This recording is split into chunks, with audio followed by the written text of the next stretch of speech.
History was made at the 2020 Academy Awards with one fantastic moment. And the Oscar goes to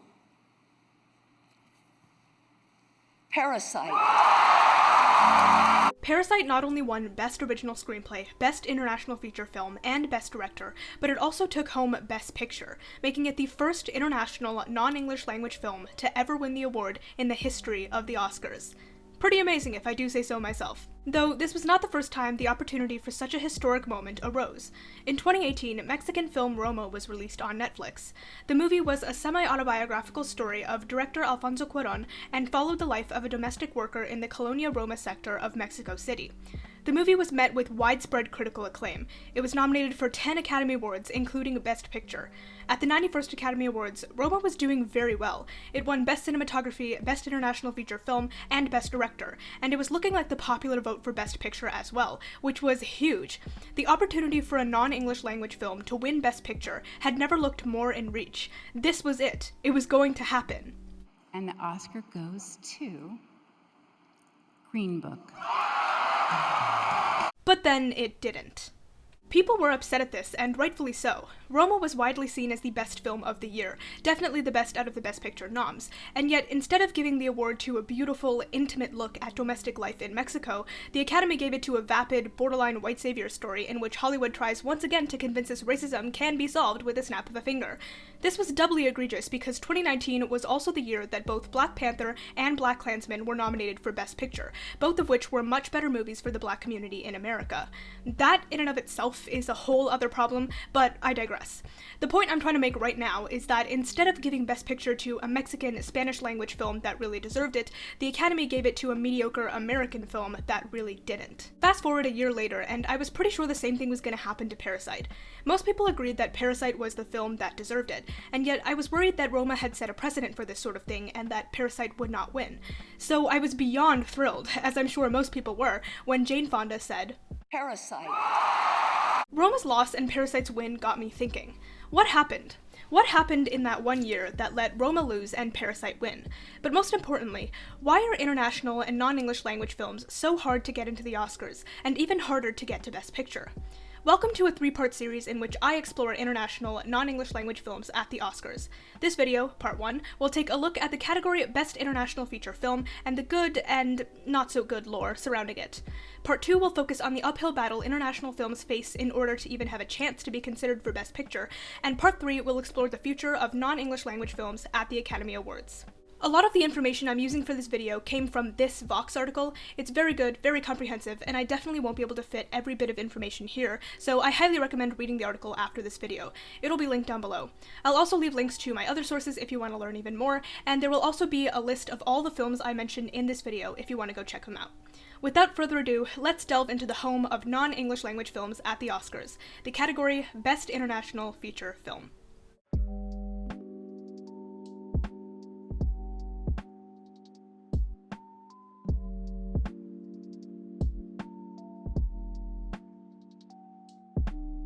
When the first Academy Awards were held in 1929, honoring films released in 1927 and 28, no non-English language film was honored. This was mostly because films released in 27 and 28 were largely silent. It wasn't until a post-war America that foreign films finally came into the mix. Academy leader Jean-Herr Schultz said, "An international award, if properly and carefully administered, would promote a closer relationship between American film craftsmen and those of other countries." From 1947 to 1955, 8 films were given special or honorary awards, the first being Italy's Shoeshine. This was followed by The Bicycle Thief, also Italian, France's Monsieur Vincent and Forbidden Games, Japan's Rashomon, Gates of Hell, and Samurai the Legend of Musashi, and Franco-Italian co-produced film The Walls of Malapaga. However, these awards were not handed out on a regular basis. There was no film honored at the 26th Academy Awards in 1953, and this award wasn't competitive, as there were no nominees, only a single winner. It was in 1956 that a separate competitive category was finally created for non-English language films, titled Best Foreign Language Film. The first winner was Italy's La Strada, which actually helped boost director Federico Fellini into the star status he has today. A new film has been awarded in this category ever since. On April 23, 2019, at the Academy's Board of Governors meeting, it was decided that the category would be renamed to Best International Feature Film, starting at the 92nd Academy Awards in 2020. The change was made because the term foreign was outdated within the global filmmaking community. The new name better represents this category and promotes a positive and inclusive view of filmmaking and the art of a universal experience. The very first winner of this newly named category was, in fact, Parasite. However, while the name of the category has changed to be less outdated and more inclusive, the rules for qualification haven't changed at all, and if you've looked into these rules even a little bit, you can immediately start to see why this is a problem.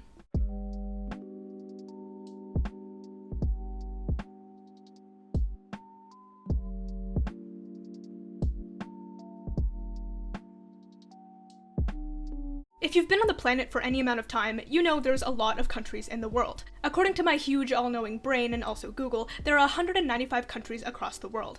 177 of them have active film industries, according to thenumbers.com. I'm not sure how old this website is, but for the sake of me making a long-winded point, we're using it. Of course, the United States produces the highest number of films every year, clocking in at 19,568, which makes them a total of $581 billion at the box office annually. At the opposite end of the spectrum is Côte d'Ivoire, which makes just one film every year and makes $0 at the box office. Now, I'm not sure if it says zero because they genuinely don't make that much money, or there's just not that much information available, but you get the point. Between the United States and Côte d'Ivoire, there are 175 countries, all of whom make a range of movies in a year. The total number of films produced by countries aside from the US is around 46,521, which is 46,521 films that could be eligible for Best International Feature Film. The total number of films that the Academy can nominate is 5. Yeah, that's a problem. Okay, hold on. Obviously saying that 46,521 films are eligible for an Oscar in this category is a grand statement to make. For one thing, not every single film released within a year is going to be good. In fact, I'm willing to bet there are many more mediocre to bad films released in a year than there are good ones. So let's take that into account. Let's do some estimation and chop that number, 46,000, in half. That leaves us with around 23,261 okay to good films. Well, then we can say that not every good film is so good that it deserves an Oscar, and that's true. There are plenty of films out there that I absolutely love, but that I wouldn't give an Oscar to. So let's take our number of good films and take 30% of it. That leaves us with 6,978 films that could deserve an Oscar. Well, then there are going to be certain films that, under the Academy's current requirements for this category, would not make the cut, and I'll talk about those requirements later on. So let's take our number of Oscar-worthy films and take 20% of it. That leaves us with around 1,396 films. 1,396 films that could plausibly be nominated in this category, and the Academy can only choose 5. And I know you'll probably say, but Oishi, you can do this for American films as well. And I agree, technically you can. Lots of American films are made every year, and there are only so many spots to fill for all the different categories. But the US's nearly 20,000 films is still nothing compared to the rest of the world's over 46,000. Starting with a lower total pool and going through all the steps that I did means there's still going to be less films vying for spots in categories. On top of that, American films have more choices of categories they can be nominated in. International films can also be nominated in more than one category, but it's less common. No matter what way you look at it, there's going to be tons of fantastic films from all over the world that will go unrecognized. And that's a lot tougher for non-English language films to deal with than it is for English-American ones, seeing as those will most probably already be on people's radars. American films are already playing in American theaters, being watched and loved by Americans, so if they don't get nominated in the categories people want, yeah, they may be pissed for a while, but they'll still know they exist. Every year after the nominees are announced, there are choruses of people saying, this film should have been nominated, this film was completely snubbed, and guess what people do when they hear that? They go and watch that film. But people can't go and watch a film to see how good it is if they don't know the film exists, and that's the position that a lot of international and non-English language films are put in. The power of an Oscar nomination, and any major award nomination to be honest, is unrivaled. It makes the chances of that film getting US distribution much higher. It makes the chances of people going to see it, then talking about it and making other people go see it, much higher. By limiting the number of slots in this category, the Academy is excluding a whole host of films that deserve recognition, solely because there wasn't enough space. Really, it is ridiculous to try and sum up an entire world's worth of films in just 5 slots.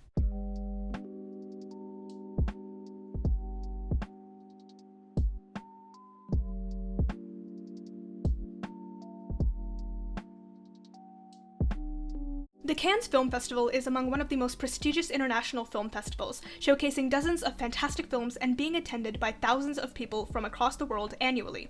However, it was in 2018 that two people were notably absent from the festival: Russian director Kirill Serebrennikov and Iranian director Jafar Panahi. This was odd, seeing as they both had films debuting there. So, where were they? What could possibly keep them from attending the premiere of their own films? Serebrennikov was under house arrest. Panahi was in prison. The reason? Criticizing their countries through their art. But before we get too deep into that, let's backtrack just a little bit. As I mentioned before, the Best International Feature Film category at the Oscars has some rules.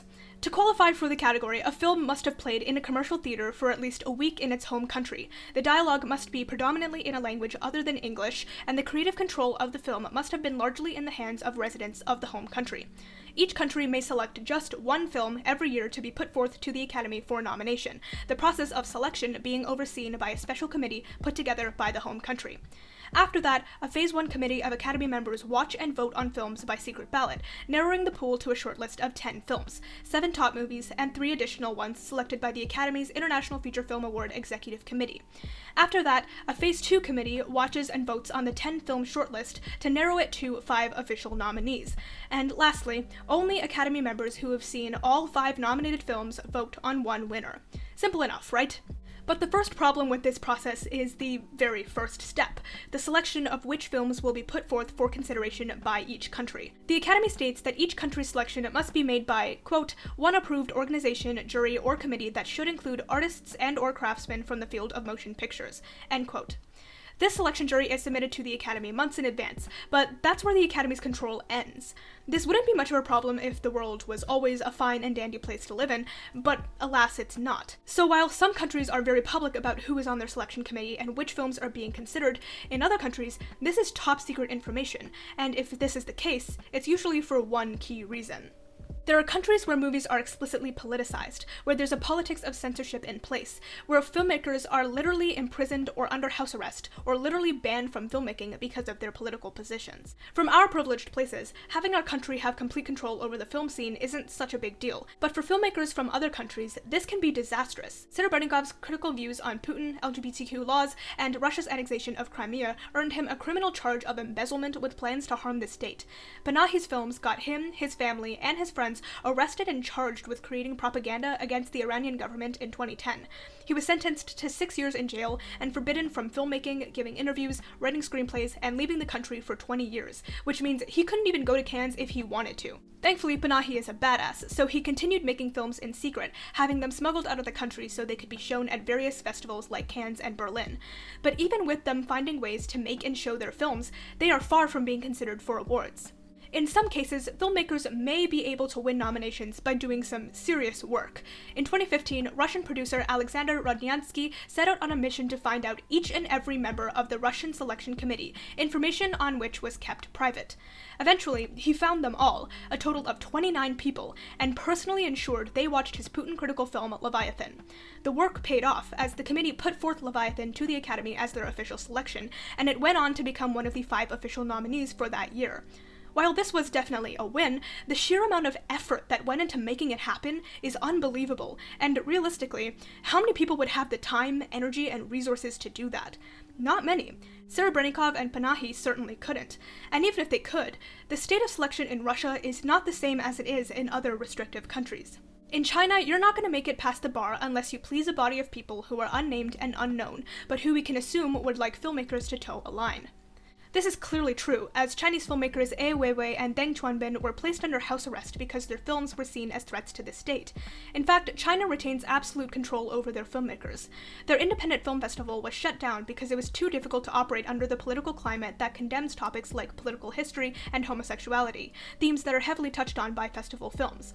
On top of that, these films often lack the government's seal of censorship approval, without which they cannot be publicly screened to Chinese audiences. The whole way that global film festivals are organized, which reverberates in this process of nomination of Academy Awards, is they emerge out of a post-World War I nationalism, in which nations take film as a form of soft power.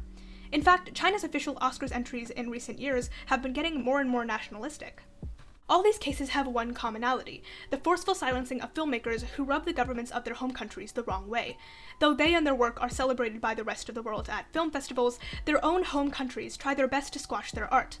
Though Panahi's film The White Balloon was Iran's official entry in 1995, not nominated, the chances of the Iranian selection entering another one of his films now is laughable. It won't happen, and the same goes for Serebrennikov, Weiwei, Chuanbin, and countless others.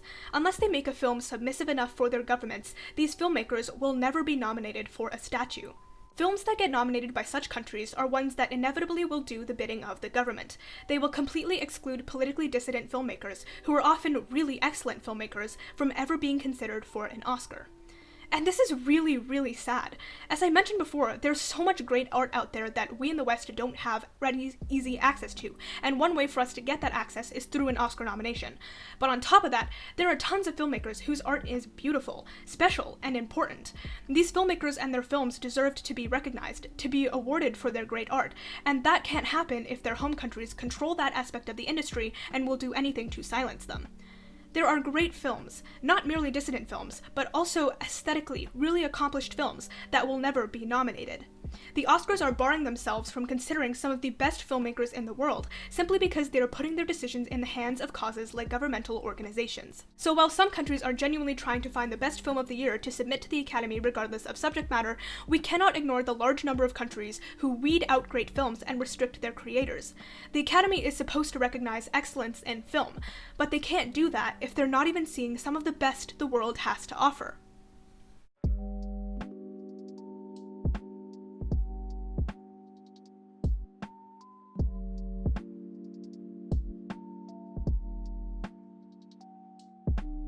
So even though the Academy leaves the decision of which films are submitted to each individual country, this is where they finally step in, and sometimes the result is undesirable. Some films don't get put on the shortlist, not because they simply didn't get enough votes, but because the Academy deems them not international enough. This tends to happen when the Academy decides a certain film is not predominantly told in a language other than English, which is essentially breaking the first requirement for this category. The rule is needed, presumably so places like the UK, Canada, and Australia don't dominate this category with their own English language films. They can and have submitted films that aren't in English in the past, which is completely fine. It's just that the rule bars them from submitting films in English. And this kind of makes sense. When you have a category dedicated to celebrating international films, you don't want it clogged up with films from countries that have cultures and film industries so similar to that of the United States, especially when films from these places already find it easier to be nominated in other categories. However, we start to run into a problem when we leave the UK, Canada, and Australia behind. English is not only the official language in these places, but in a lot of places around the world because of that fun little thing called colonization. Many countries that are not our squad have English as their official language, or at least a lingua franca, which means most films produced in those countries will be in the English language. Most recently, this was the case with Lionheart, Nigeria's first ever submission for the Academy Awards. The Academy disqualified Lionheart because it was in Nigeria's official language, English. Director Ava DuVernay spoke up about this on Twitter, saying, "To the Academy, you disqualified Nigeria's first ever submission for Best International Feature because it's in English, but English is the official language of Nigeria. Are you barring this country from ever competing for an Oscar in its official language?" Now, Lionheart and others like it are eligible to compete in other categories, and have in the past, but it's not always a viable option for films from countries that tend to have smaller budgets to get nominated in other categories, especially since Oscar campaigns cost thousands of dollars. This means films from small countries that have English as an official language or a lingua franca, places like Nigeria, Ghana, Sierra Leone, Liberia, etc., have this rule as yet another hurdle to consider. Films made in English, aka films that the majority of the population could watch and understand, would have little to no chance of being nominated for Best International Feature, while films made in languages other than English, aka films that would be a lot less accessible for the residents of the country producing it and would therefore not be seen by as many people, would have a larger chance of an Oscar nomination. In this way, it's like the Academy would value a film from a country that the very people of that country don't value as much, and the films in English that have been seen and valued more would not get the Oscar recognition they deserve, which means they wouldn't get US distribution, which means other people couldn't see them either. This whole rule restricting English language entries has a lot more wrong with it than meets the eye. On the outside, it's simply a way to keep the squad from dominating a category they really shouldn't. But when we really hold the rule up to a microscope, it shows us what the Academy's understanding of international or foreign really is. Not English. The term foreign has the feeling of being other, so the Academy ditched it for the more positive, inclusive term international, acknowledging the fact that in our global filmmaking landscape, movies from around the world that offer new perspectives deserve to be recognized no matter their language. But at the same time, they exclude or disqualify English language films as if being told in English makes those films part of our American culture, and films that aren't told in English are not part of the American culture. This is kind of an archaic understanding of what makes something international. For example, while I speak much better English than my native language of Bengali, that doesn't mean that I am 100% part of American or North American culture. I still heavily take part in Bengali culture. I wear the clothes, I eat the food, I celebrate the events. If my life was a story, I would tell it in English. That doesn't make it any less international. That doesn't make it American. On top of that, defining international films as solely non-English only perpetuates Americans' aversion to subtitled films. Once again, this is a very self-centered quip to have about international films. I grew up watching foreign language films and learning so much from them and being inspired. Films like Citizen Kane, Jaws, Rashomon, The Godfather, and Breathless. See, that's something that I genuinely think some Americans don't understand, that other countries exist, and people exist in those countries, and they are consuming American content that is, to them, international, content that is subtitled, and they have no problem with it. It's really only select Americans who do. But again, this goes to show how using language to define the term international is not practical. The term has a different meaning wherever you go. I mean, you could argue that I, a Canadian, have also been growing up on international content. A lot of my favorite movies are American, told in the English language. In fact, I think there's only one Canadian film on my list of favorites, and it's a French film. My favorite international films are in English, and my favorite domestic ones are in French. Are you starting to see how stupid it is to use language to signify internationality? And other people agree. The Academy seems to have inherited a sort of 19th century colonial mindset, in that there is a center in which they imagine themselves, Hollywood, and then there is a periphery, where they imagine other industries and other kinds of filmmaking that goes on. They have inherited these 19th century categories of how you identify these differences. The one they have chosen is language, cultural difference signified through linguistic difference. But now, they're in a 21st century period of globalization, where if you inspect any of these things too much, they fall apart. The idea of language as a marker of difference certainly doesn't work after you realize that English has spread around the world. Aside from language, the Academy may also disqualify a film from the running if they deem that, quote, sufficient creative control hasn't been vested in local talent. Again, on the outside, this makes sense. A country shouldn't be able to hire any random filmmakers to make a film for them and then submit it to the Oscars. The film should be theirs through and through. But once again, when put into practice, this rule has made for some strange results. For example, the Academy disqualified Taiwan's 2008 submission, Ang Lee's film Lost Caution, because a few key crew members were not Taiwanese, regardless of the fact that most of them were. In 2011, Albania's official entry, The Forgiveness of Blood, was about Albania, was told in the Albanian language, and had a majority Albanian crew. And yet, the Academy disqualified it because several key crew members were not Albanian. However, in the same year, Finland submitted Aki Kaurismäki's film Le Havre, which was shot in France, told in the French language, and had a French cast. It's so dumb. It's so dumb. I think there's a problem with the system when Hollywood claims to know better than the submitting country whether a film belongs to them.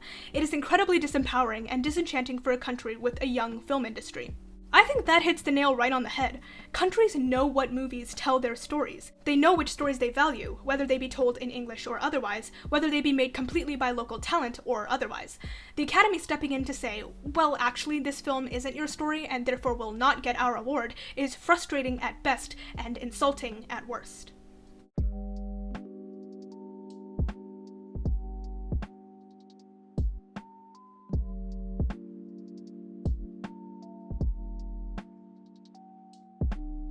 Clearly, the category Best International Feature Film has some issues.